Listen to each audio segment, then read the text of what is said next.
I'm Kid Kelly, and you're watching NAB Show Live, produced by Broadcast Beat. Live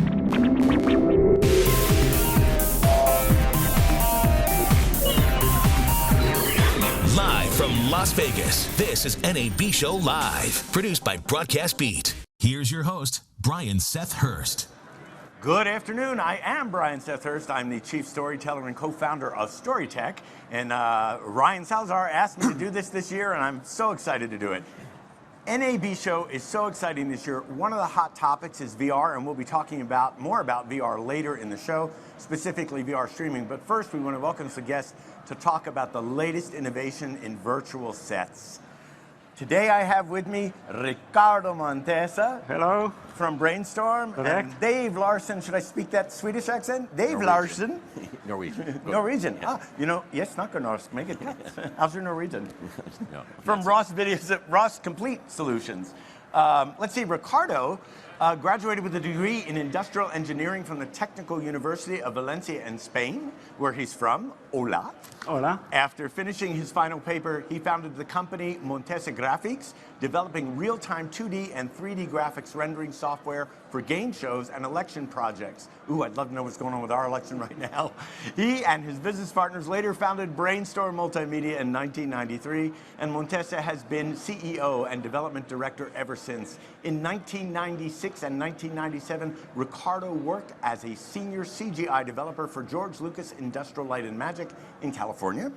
And after working at ILM, he returned to Spain, driving Brainstorm's technical development applications used by leading broadcasters from around the world, such as the BBC, Japan's NHK, NBC, ESPN, and TVE in Spain. Ricardo developed TrackFree, a groundbreaking award-winning software for virtual studio applications, which we're going to talk about. In fact, one notable award was IABM's Game Changer Award at last year's NAB. Benvenuto, no, that's Italian. Bienvenidos, Ricardo. Now we have Dave Larson. Dave is general manager of Ross Virtual Solutions at Ross Video, with overall responsibility to deliver augmented reality and virtual studio solutions, including hardware, software, and design services. Welcome, Dave. Thank you. Dave has a wide range of experience, including executive positions at high-tech companies, including Apple, Silicon Graphics, as well as participation in several entrepreneurial ventures, including Unreal, a virtual solutions company that was acquired by Ross in 2014. Gentlemen, I'm going to be like punching above my weight a little bit. Correct. Because watching virtual sets, I guess your work is so good and your pedigrees are so good that I don't even know that I'm watching virtual sets. That's the point. And I'm just thinking, on the floor, I actually saw a station in a box, that you get up and running. And I'm guessing those people are probably using virtual solutions just as much as the big broadcasters are, because now anybody can build sets and light those sets virtually as well, and transport talent to anywhere in the world. So we have a video, we have some images from Brainstorm, but I want people to know about the products and where the industry is going. So Ricardo, let's talk about the project. So the 3D presenter was the one I found most fascinating, because it solves a problem. Sometimes you could tell because the talent was standing on the set and it looked like they were standing not in a real place. Mm-hmm. But you've solved that, yes? Yes. Well, as you said, we have been for more than 20 years doing this kind of technology, virtual sets in TV stations. So we have learned a lot along this time. And usually a virtual set, the technique has been a foreground, a background, and you mix both pictures by chroma key to do a virtual set, with an overlay with alpha to do augmented reality. And this technology has been like that for many years. Still now, most of the virtual sets you see is that combination of foreground plus background plus foreground. They match the perspective, that's why you can mix both pictures. That is a traditional technique.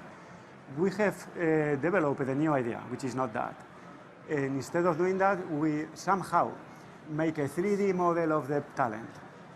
Having the talent inside the virtual world, in that way, you can move the camera freely, the talent can cast the shadows. It has been always a big problem with virtual sets, can do the reflection, can do the depth of field, can do the lighting, for example, because in the virtual studio, the talent has to be light fully to do the chroma key.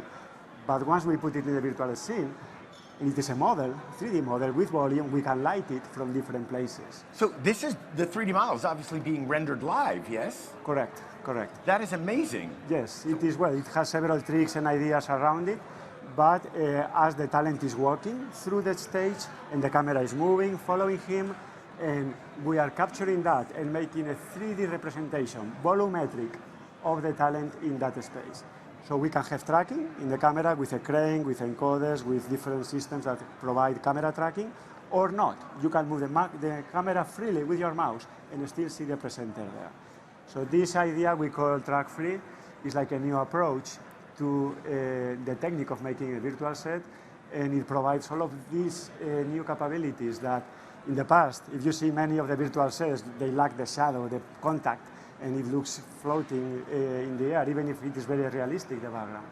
So the idea is to go further in that technique, and also we can do it with fixed cameras in a panel zoom head or a fixed camera with no movement, just in a tripod, which simplifies a lot the use of the system. So that is the whole concept about the 3D presenter. You know, the technology behind all this, of course, you said somehow, so obviously it's like the secret sauce, somehow. But I can only imagine the processing power that it takes to do that. That is amazing. In the last years, somehow the CPUs are a little bit stuck because the speed has not grown as it used to be in the past years ago. It was every year doubling the speed of the CPUs, and everything was getting faster and faster. And somehow it went to a curve and didn't grow that much. But GPUs, which is the graphic board, still the speed is a limit because the speed of light has some limits. But what they are doing is putting not one CPU, but many of them, thousands of them, in a single board. It multiplies by thousands the possibility of a single core. And that is what is exploding even now. Every year they are still giving more and more power.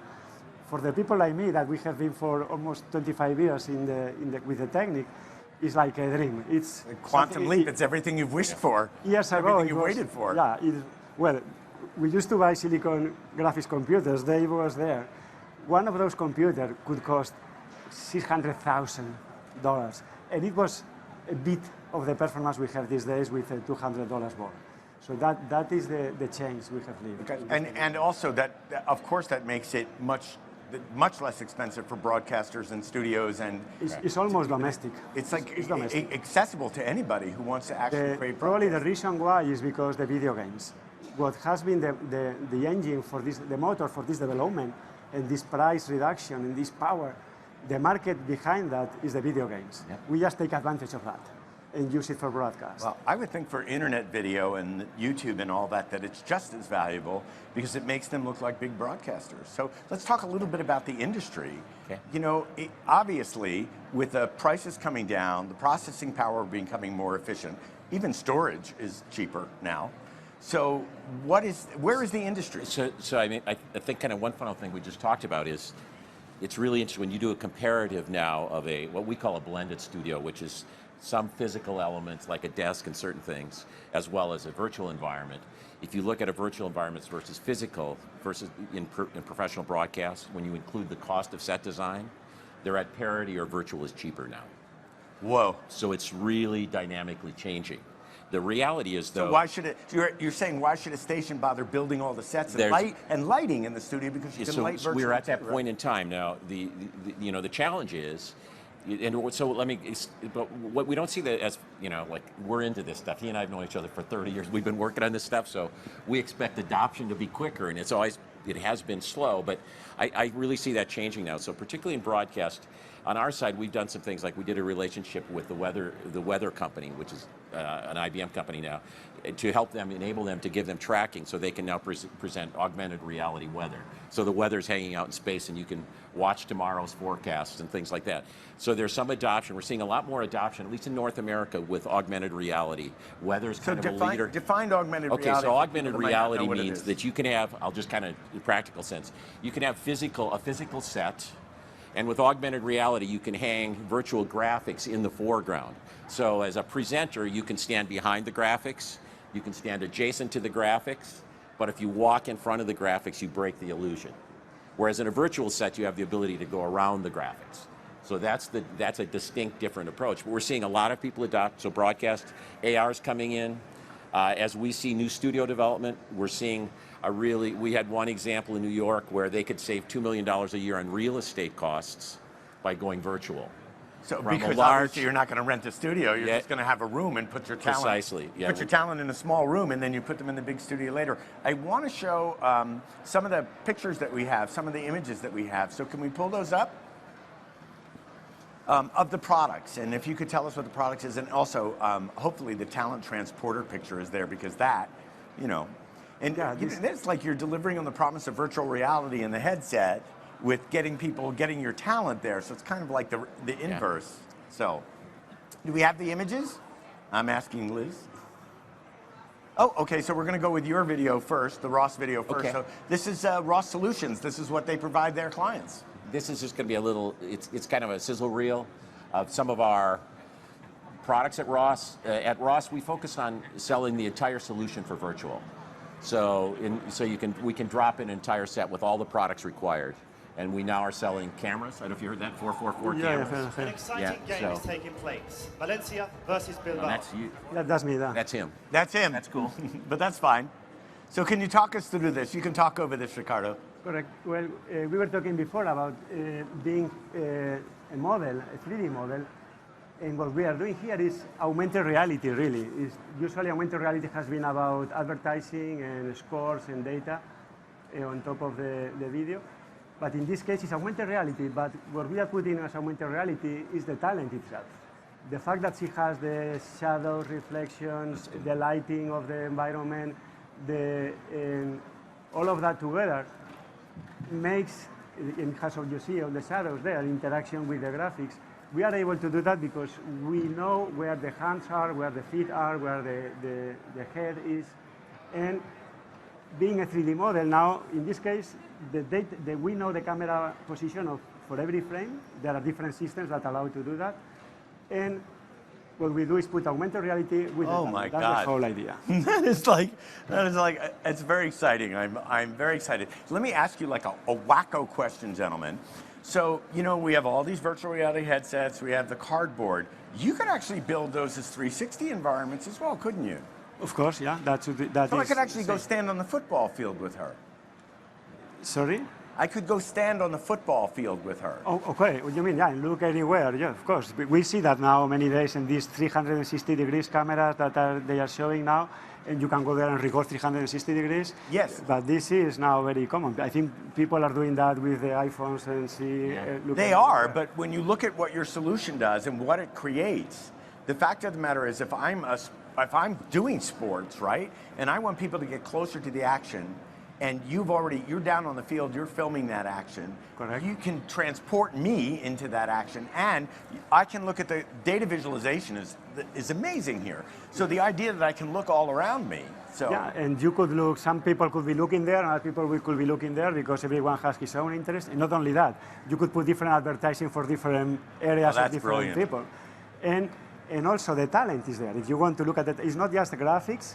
Is the talent is there. So you can be looking at the talent or more than one talent. So you look there, and it is your personal experience. Very exciting. Look into each one of those. Very exciting. Yes. So let me ask, Dave, what are the risks of getting into this? What's the downside? In these times, I think the downsides have diminished radically. I think the biggest, it's probably more of a fear of entry. As people, it's a new, when people get, we can set these systems up, they operate like a regular traditional system in terms of broadcasters, ease of use, but I think it's kind of the fear factor of jumping in. Yeah, it's the biggest issue that we face, but in terms of practical implementation, it's gotten much easier. The ability to and the speed of training becomes more quick. And in our case, most people are running, the virtual graphics, the other things that you just saw there. They're just using a switcher or an automation system to control these. So it's really nothing new. It's nothing new. It's really nothing new. It's just another tool in the kit, to use. Okay, let's mitigate the risk right now. Let's just turn to the audience, turn to ours and say, here's why you can get into it. Here's how easy it is. It's not the risk you think it is. That's what it is. I mean, I don't need to say more than that. Yeah. And I think, and the thing that's interesting now too is it's at the point now where, as you said, you can get in on the low end with trackless studios, which are a little different. And what we're seeing is broadcasters moving up into more tracked. So there's a. What's the cost of entry at the low end? What would you say the lowest end entry point is? Well, it depends on the brand. Yeah, that's right. I would say 40,000, Yeah, 50,000. could even be less than that. But But it's- go with a real cheap system. Of course, it could go Yeah. cheaper than The that. station is obviously reducing But those, set design, maintenance, Yes. lighting costs, electricity costs, lighting. Yeah, I mean, if you just look at the overhead saved, I mean, we find that the set design costs are about 1/10 of a traditional set. And so we're seeing things like with station groups, how they can they can move their graphics to a central location, and they can basically ship their new set designs out, or any promotional. If you want to design your sets for Christmas and make Christmas decorations, you can do that, and you can send them out electronically to your station groups. So you're going to see a lot of consolidation of creativity. It's great for brands. It's great for branding. The other thing that we see is happening more, we did a couple of examples where the buildings were brick, the virtual buildings, and they use the concept of graffiti as branding, and then they would sell ad space on the walls. So this creates a lot more revenue opportunity, from that perspective. And then on the flip side is, it takes a lot less space. You don't have any storage costs. It's less operational costs. So the set designers, the traditional set designers, they're still working, right? Yes. They're coming to you and saying, this is what we would design now, you build it virtually, correct? It's not quite that way, but it's similar to that. But let me kind of put it a little different way. When you look, the way I look at a virtual design right now, it's kind of like building a house. If you kind of concept, that's how I talk to customers. It's that you really need to have an architect who can design it, look, feel, textures, colors, and then you need carpenters to build. And in our world, you need to still have that architectural sensibility so you can get great designs. But for the execution, you need to have somebody that has gaming sensibilities to make efficient designs. Correct, yeah. So it's someone that understands rendering. Yeah, so in the world right now, that I find for us is we work with every customer. We ask that we lead them in design on the first project to ensure they're successful. And if they have designers in-house, we try to bring them up to speed. And I'm sure your experience is that you can bring guys up to speed, but it's just not normal. Their historical work has either been in hyperbolic, in different space, but they adapt fast. Is there a profession of virtual set designers? Yes, not many, because So it's good to get in. So those of you who are looking for new sets. there are companies doing just that. Yeah. They offer that service, creating virtual sets for TV stations. What does the future look like? Just going back to virtual reality, it's as a industry, it's a green field right now. So what does the future hold for virtual sets? It looks like, given what you're doing right now, given the processing power is not a limitation anymore, storage is not a limitation anymore, so it's like the sky's the limit. So what is the future? I think it's a very interesting question. It depends on where you are in Sorry, the technology. Here's your video now. Okay, so what this is that's an example. That's a TV station. She went from virtual to physical to virtual. We're doing a lot of weather stuff. This is just a typical set that we do. See, there's an example of AR. There's a site that's brick. I told you about these ads. That's a glass site. That's Norway. And every city they shoot their soccer in, they change a different background. That's our new camera that we just announced. It's 444. And then this is an example of a project working on. This is actually something that will be released next year, this is the integration of a game engine into the broadcast environment. And we have a partner where they're doing new types of interactive television, where you have interactive television where you're viewing a show at home. You're in terms of contest, you're playing the same game against the contestants because they are shadowed within your handheld device. And with the popularity of Twitch TV and spectators watching and want to participate, it's almost like you're anticipating the future. So you asked about markets. So another market that's emerged and we're heavily involved in is esports. Yes.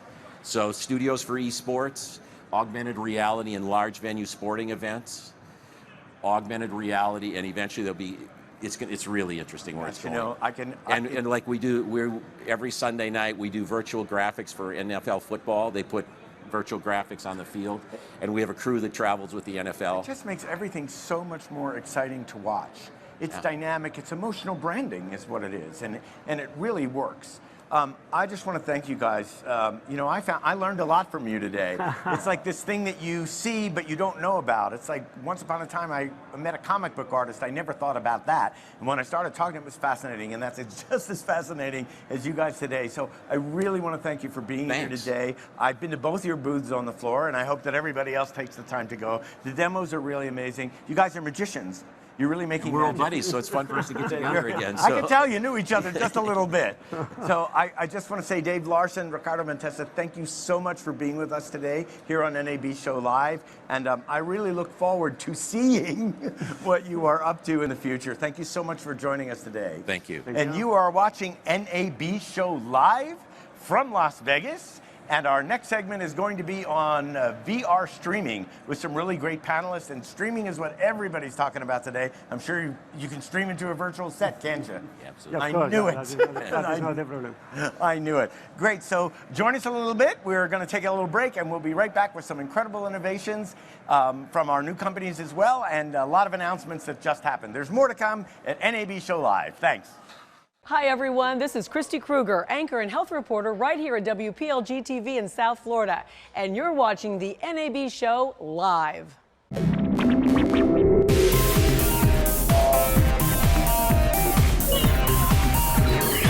Live from Las Vegas, this is NAB Show Live, produced by Broadcast Beat. Here's your host, Brian Seth Hurst. Greetings and welcome back to NAB Show Live here. We're on the floor. Well, we're actually adjacent to the floor in Central Hall at the Las Vegas Convention Center in Las Vegas, Nevada. And I got to tell you, this show is so exciting. I have been walking the floor. It's like there's this buzz going on. And actually, one of the biggest areas is the augmented and virtual reality pavilion. It is packed.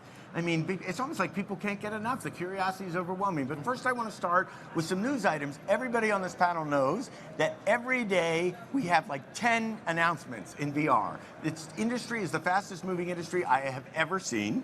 So I just want to say these things that I'm going to read you happened today and last night. Nokia, with their Ozo camera, announced live streaming.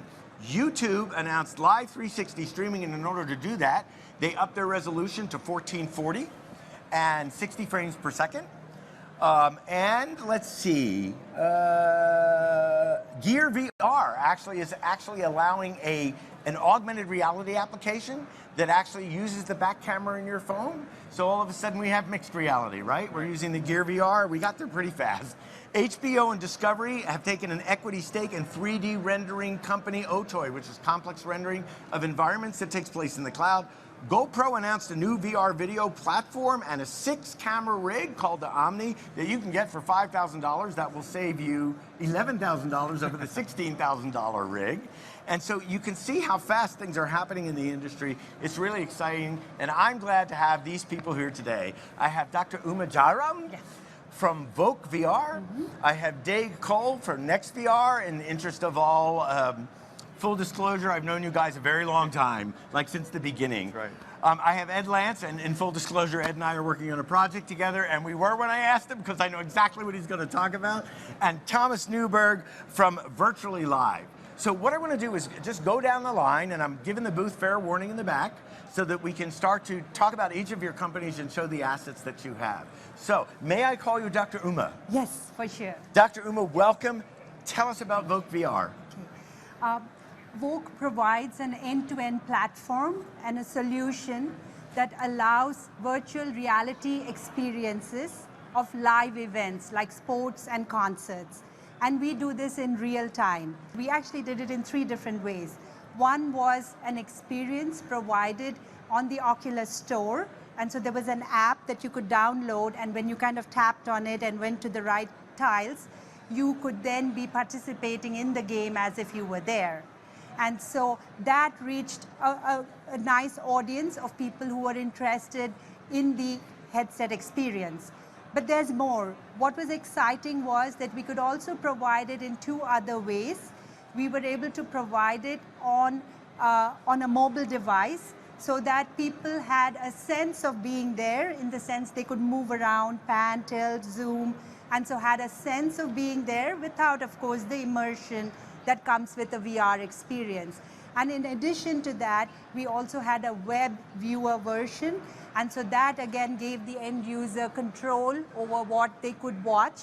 And so that was another layer to this whole overall experience. What's really interesting is that I think you've obviously, we're coming to the place where we have to cover all bases, but there seems to be this little split going on between 360 and true VR immersion. I've noticed there's some purists in the industry who are like, no, 360 isn't VR, and yet, as we were talking about earlier, 360 advertising is going to explode on Facebook and on YouTube, and it isn't going to explode inside my VR headset very soon. So, speaking of basketball, thank you very much. Speaking of basketball, NextVR first got my attention with the Golden State Warriors, and why not? And why not? And also, I was to the Red booth, so I finally got to see your rig. Can you explain, so there are different, so live, there got to be, you talked about challenges. What are the challenges that you guys faced in compression and streaming and adaptive bit stream rates and all of that? Can you speak to that? Yeah, so compression's actually in our wheelhouse. NextVR was founded around stereoscopic compression, so we are really a compression company at our core. And so, to deliver a signal globally, worldwide, 360 degrees stereoscopic image is absolutely a challenge, and bandwidth is a huge issue. So our signal is compressible down to between 4 and 8 megabits a second, which is it's really efficacious compression.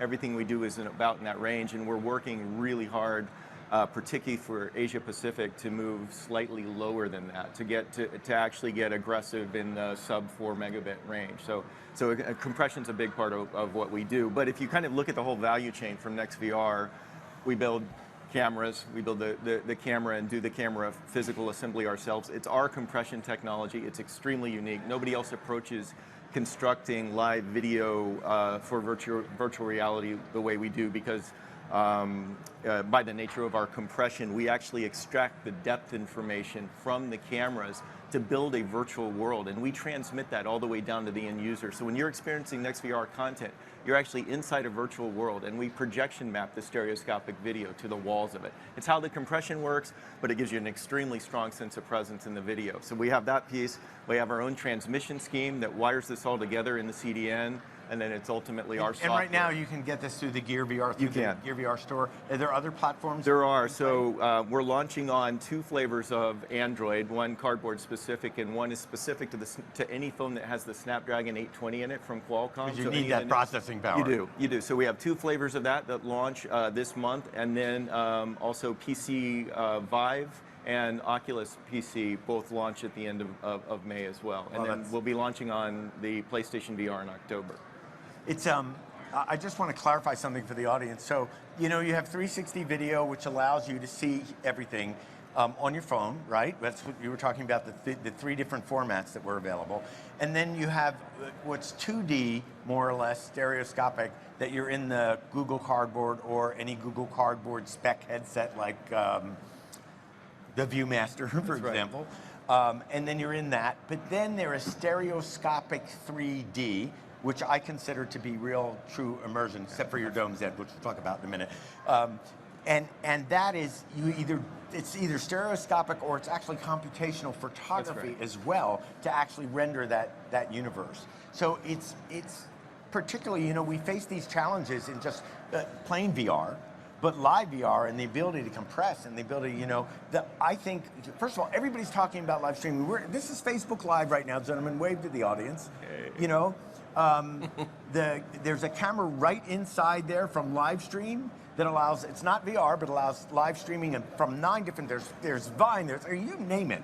And people are just craving this live experience. I have no idea why. Maybe we'll write an article on that later. But they're craving, there's a need for this. And obviously, you get inside a Vogue experience and you're like, oh, I'm there, Oh, my favorite soccer player is football, who's ever watching, is right in front of me. So, now, the reason I have Ed here is because Ed and I are collaborating. There's Ed, wave Ed. We're doing Facebook Live at the same time, folks. Is because we're kind of collaborating on a project that actually is live streaming, but we have a challenge in that Ed's domes, which we're going to see some photographs of, are I need to stream in 6K and stitch in 6K live in order to satisfy the technical requirements that people have a real great high definition experience inside of the Vertex Immersion Dome. So let's talk a little about the company. And and I didn't think there was any other choice but you when I looked around, so a little prejudiced here, but okay. What I found really interesting, and this is like a practical experience, is, you know, when I was speaking with the client and they said, well, this is what we want to do, and we want to do this to the Gear VR, we want to do this to cardboard, and we want to do this to 2 domes located at opposite ends of the country. And I was like, and this is my job. I mean, this is figuring out these solutions, which is why you're all here. Figuring out these solutions is my job, and I'm sitting and I called Ed first. And I realized that basically a lot of what's happening in our profession, I mean, you are hacking every day. Admit it, you're hacking every day. And a lot of what's happening in our profession is about hacking. It's about making... I like to call it troubleshooting. Okay, troubleshooting. So, I just got into trouble, so shoot me. But the idea here is that, you know, to put together a solution that actually serves the content and actually serves the audience, because I've noticed in a lot of VR right now that the tail is kind of wagging the dog, you know? And we were very specific. We got together, we managed to hack together 3 groups, got together and sat down and said, here's the problems that need to be solved. And of course, I'm the producer, and they're talking stuff, and I'm like, oh my God, I never thought of that. Oh my God, oh my God. So kudos to those of you in research that are hacking and figuring this out, because giving these people this, you know, people talk about empathy in VR, but to me, that's great in cinematic VR storytelling. Love that, but presence. Yeah.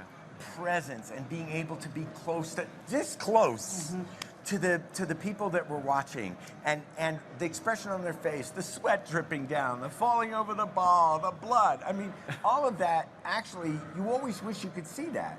And you know, you've been hopping off the, you know, something I've wanted to mention all day was for people to go see Hardcore Henry, because it isn't even VR, but it arouses your emotion. You're up on the seat. You're just like, oh my God, and that's the experience. And if you're a sports fan or a music fan, you want to get in there.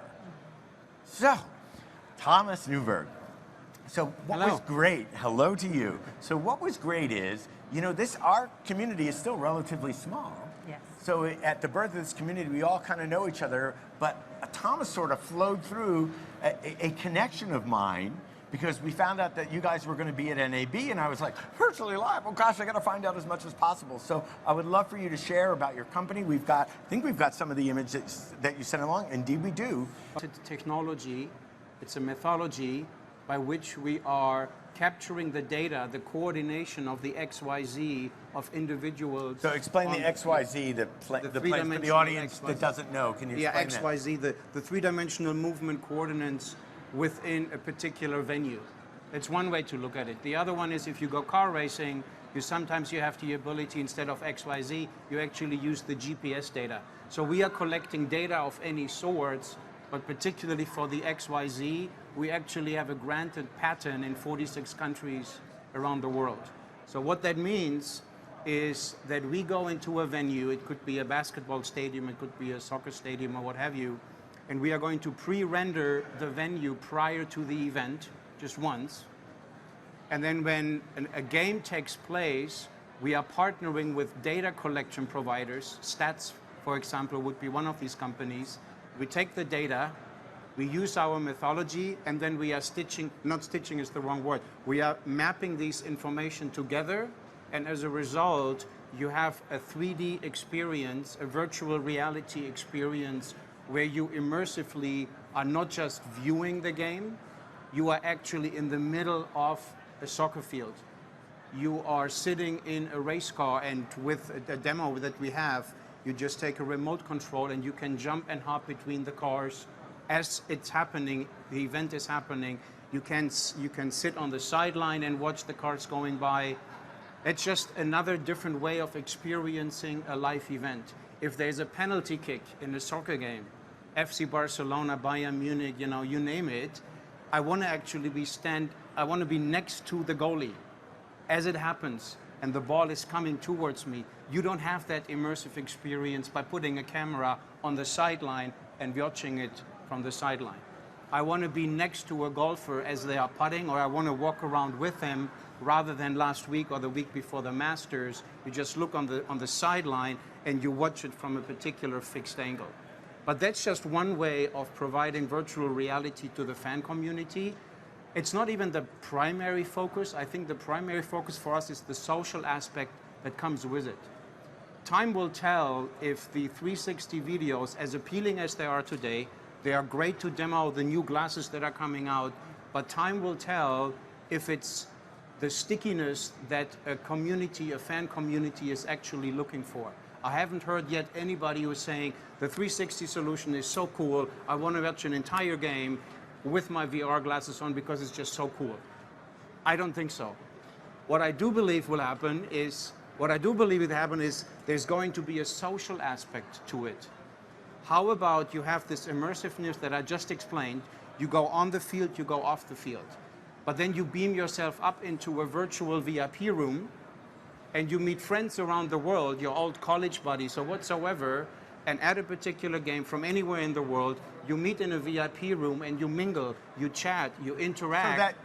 So you have V-Time right now, and you have Altspace VR, and Facebook just announced their social VR. So you're expecting live social to combine with live VR streaming. I wanted to say that, you know, you had great numbers, you have great numbers, and they keep expanding. So, I mean, Dave, do you want to respond to Tom? Yeah. I don't want people to fight. No throwing chairs. No, I think. But let me add one more thing. All these solutions can be and will be implemented into what we are building. Because in our virtual environment, I can put flat screens on the wall in the VIP room, and I can watch the broadcasting and replays and whatever else. I get that. That's, you know, and I can totally imagine that. But what we're talking about right now in our last part of our segment is, you know, what's our future? I mean, you have one point of view. You know, this is like the Wild West right now. Right now it is. And there's a lot of competition, and I happen to think that sports and music, those fans, they're excited anyway. So, Dave, it is a little bit the Wild West, but it's taming a bit. And some companies in the space are moving from sort of a series of one-offs and demos to more of a sustained pipeline of production. And contracts, actually. Contracts with companies. And we announced a 5-year relationship with Fox Sports, with ICC. Those relationships are in place because we're able to demonstrate through repeated viewership that the numbers are there, that the interest is there. And absolutely, there's an appetite. Right now, for us, we're moving from roughly 1 live event a week to 2 to 3 live events a week. We just announced the world's first VR production truck, which is parked out back. They can support 10 simultaneous rigs, 360 rigs at the same time. And the reason for that is to move to an operational pipeline is that the beast needs to be fed now. There's enough interest, there's enough consumers out there, thanks to what Samsung has done, giving away the headsets, the viewership numbers. They're bundled with the S7. Yeah, the free giveaways. The numbers are climbing, and the appetite is clearly demonstrated. And well, you know, the gosh darn things were sold out at Christmas time for Best Buy and Amazon. You couldn't get them. I don't know how Vogue approaches this, but I make a meal out of being asked what our viewership numbers are, about not telling that answer, because the reality is that that's data that we share. It's very confidential, and data that we share with our partners. It's sort of gives them a very an inside peek at what's going on in terms of how long people stay immersed, when they peel off, what the numbers are in general, how many repeat viewers you get. We covered the Masters over 4 days of practice and 3 days of tournament play. So we know exactly who was coming back and where the addicts really are. You know, we had Thomas Wallner here from Deep, and they launched their Liquid Cinema project, and they showed us heat mapping, where they could actually find out where people were viewing, and then they combined that with forced perspective, so that they would draw the audience into where else they wanted to see. It's just, it's so exciting. If I may just yes, add please. some of that. I think it's incredible, and I think everybody has, you know, such unique solutions, and truly we feel like we're all colleagues in the same space because we all want this space to thrive. So I think it's incredible, and you know, all of these really in a way, feed into great VR experiences, which is what we all want, because we all want the VR experience And to there's be a lot good. of bad VR. I mean, there's seriously, Yeah. there is, and we don't want consumers to be turned off. Correct. So it's wonderful that there are so many rich ways people can, kind of pick. You don't all eat the same food, or, so there's just different options. But, just a few points. Definitely at this moment, we feel some of the VR experiences, when you put on the headset, we kind of like to think it's like a snack. It's a tasty snack, you take it, but maybe you can't have a full meal with that. And so eventually Unless you're of a younger generation. But that too, Yeah. and I have two, we have two grown-up kids, and Stay in they there love for it hours. too. So it's all good. I mean, I'm just saying that there are different ways to do it. So even for folks who just want to snack on it, it is really powerful. And for people who want a richer experience, that's where, like for example, I'm just saying, I'm sure, everyone has their own solution, but just talking about Vogue, we have this experience where, you can take your phone and you are kind of have this magic window. And so that gives you a sense of immersion in a different way if you do not want to put the headsets on. And just two very quick points I wanted to make. We've had this, very nimble, very beautiful production truck, which has 4 of our camera pods. And so the interesting thing is we can go show up at any site. It's a Sprinter van, so it's very nimble. And we show up, and as was pointed out, it's not one location that is always going to be of interest. You have multiple locations. So on a football field, for example, 2 end zones and maybe 2 on the sideline. And what we do is we provide these 4 positions, whatever the folks want, and then we allow the end user autonomously to move from one location to the other as they want. So that's a very powerful experience. And maybe one last point I wanted to make about the social part that was pointed We're out. almost out of time, so. Sorry, do I have? Yeah, or I don't quickly. want to hog the time, but we really agree with that, and we provided a beautiful social media experience where each person can go ahead and make their own producer's cut and share that on Facebook and Twitter. You see where this is going, obviously. Live streaming, social, sporting events, music, bringing people closer together, bringing people to a single location from multiple locations to participate together. This, you can only be excited by this. And I agree, the rising tide lifts all boats. I mean, I've had the honor to work with you guys, and not you yet, but I'm calling from you. now on, yes. And so this excitement that's in the industry, are we overhyped? This is a quick question, just right down the line. Yes? Yes. So Ed doesn't think so? I think in the short term there's going to be adjustments, but in the long term it's going to get even more incredible than we imagine. Yeah, I can feel that. No, VR in the 90s was overhyped. You went to see Lawnmower Man and expected the world, and you put it on and you got stick figure movement. No, I mean, look at Oculus as they've been a phenomenally good steward of keeping things under control and expectations set. It took them 2.5 years to release a product. The only thing that I think is a problem, and we're almost out of time, is that literally people are creating VR that should be just on a screen. Yes. And not using the medium to the max like you guys are, because you know what people want around them and you want to give them that immersive experience. So there's a lot of VR that you could just watch on a flat screen. I urge you, all who are creating for VR, to create VR that maximizes the medium. As I was just told by a sports producer, the cream will rise to the top, though, in this area. Well, it better happen fast. So I would like to thank my guests today, Dr. Uma Jairam from Vogue VR, Dave Cole from NextVR, Ed Lance from Vortex Immersion, Thomas Newberg from Virtually Live. Thank you so much, 1, for being here today, and 2, for raising the profession and giving us more to watch. I love it. Thank you for being here. Thank you very much. And thank you. Come back. We're at NAB Show Live. There's lots more to come.